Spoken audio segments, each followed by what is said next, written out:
उपजिल्हा रुग्णालयातले वेगवेगळे डॉक्टर त्यांची या ठिकाणी आरोग्य तपासणी करत असताना सुद्धा आपल्याला पाहायला मिळत आहेत। नियमानुसार कोर्टात हजर करण्याच्या आधी आरोग्य तपासणी करावी लागते आणि त्यानुसार ही आरोग्य तपासणी सुरू आहे।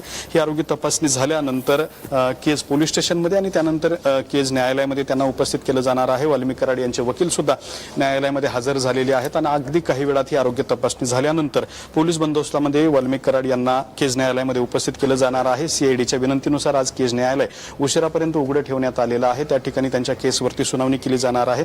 खरं तर मसाजोग इथल्या आवादा पवनचक्कीच्या कंपनीकडून 2 कोटी रुपयाची खंडणी मागितल्या प्रकरणी वाल्मिक कराड यांच्यावरती गुन्हा दाखल करण्यात आला होता। हा गुन्हा दाखल झाल्यानंतरच काही दिवसांनी ते फरार सुद्धा झाले होते। फरार झाल्यानंतर अनेक दिवस त्यांचा शोध जो आहे तो पोलिसांकडून घेतला जात होता। मात्र आज अखेर सकाळी वाल्मिक कराड हे सीआयडीच्या पुणे कार्यालयामध्ये सरेंडर झाले होते। सरेंडर झाल्यानंतर त्यांना पोलिसांनी केजमध्ये आणण्याचा निर्णय घेतला होता। सध्या केजमध्ये आणण्यात आलेला आहे आणि त्याचबरोबर केज न्यायालयामध्ये दाखल केलं जाणार आहे। केज न्यायालयात दाखल केल्यानंतर त्यांना किती दिवसाची पोलीस कोठडी मिळते हे पाहणं महत्त्वाचं ठरणार आहे। मात्र सरकारी पक्षाच्या वतीने सुद्धा भूमिका मांडली जाणार आहे। त्याचबरोबर वाल्मिक कराड यांचे वकील सुद्धा आपली भूमिका मांडणार आहेत। त्यामुळे न्यायाधीश नक्की काय निर्णय घेतात हे पाहणं महत्त्वाचं ठरणार आहे। मात्र साधारणपणे पोलिसांकडून त्यांना कोठडी मागितली जाणार आहे। आपण बघू शकता की वाल्मिक कराड आता बाहेर येत आहेत। पोलीस बंदोबस्त जो आहे तो या ठिकाणी मोठ्या प्रमाणात लावलेला आहे।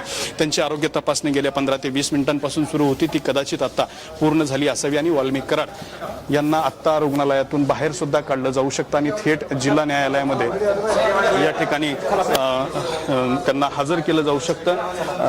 या ठिकाणी आपण बघू शकता की मोठ्या प्रमाणात इथेही पोलीस बंदोबस्त जो आहे तो लावण्यात आलेला आहे आणि केज शहरामध्ये सुद्धा सगळीकडे मोठ्या प्रमाणात पोलीस बंदोबस्त लावलेला आहे। केजमध्ये जर आपण बघितलं तर दोन्ही बाजूचे समर्थक जे आहेत ते जमलेले आहेत। त्यांना पांगवण्यासाठी पोलिसांना सौम्य स्वरूपाचा लाठीचार्ज सुद्धा करावा लागला होता। दोन्ही बाजूने घोषणाबाजी सुद्धा काही वेळा करण्यात आली होती। मात्र बीड पोलीस सध्या प्रचंड अलर्ट मोडवरती आहेत आणि त्यांनी लाठीचार्ज करून आणि त्याचबरोबर पोलीस बळाचा वापर करून सुद्धा या ठिकाणी जमलेला जमाव जो आहे तो सुद्धा पांगवलेला आहे। त्यामुळे बीड शहरातलं केज शहरातलं वातावरण शांत जरी असलं तर परिस्थिती तणावजनक असल्याची सुद्धा चित्र जे आहे ते आपल्याला पाहायला मिळत आहे। वाल्मिक कराड यांना केज न्यायालयात हजर करण्यासाठी या ठिकाणी जो मांजरसुंबा ते अंबेजोगाई जाणारा रस्ता आहे तो सुद्धा रस्ता थांबवण्यात आलेला आहे आणि केज पोलीस स्टेशनचे सगळे जे कर्मचारी आहेत ते सुद्धा या ठिकाणी केज उपजिल्हा रुग्णालयात आलेले आहेत। मोठा तगडा बंदोबस्त या ठिकाणी लावण्यात आलेला आहे।